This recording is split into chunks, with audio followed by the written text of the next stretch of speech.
Maliwanag na violation ito ng international human rights law na nagsasabi tungkol sa hindi pwedeng indiscriminate aerial bombings at firing.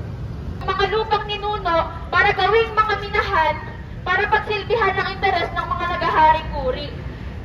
Sa harap po nito, Wala naman daw kaso si Chantal Anicotche. Person of interest lang naman daw siya. In fact, kanina, naglabas ng picture na nakangiti daw si Chantal.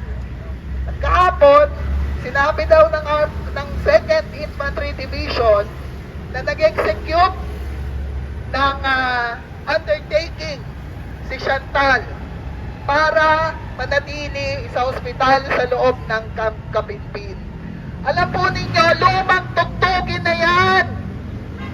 Nakita na namin yung drama na yan! Kung akala ng Armed Forces of the Philippines ay lahat ay maniniwala sa kanilang katangahan at sa kanilang mga gawa-gawang kwento, doon po sila nagkakamali. Walang dahilan para siya panatilihin sa military custody.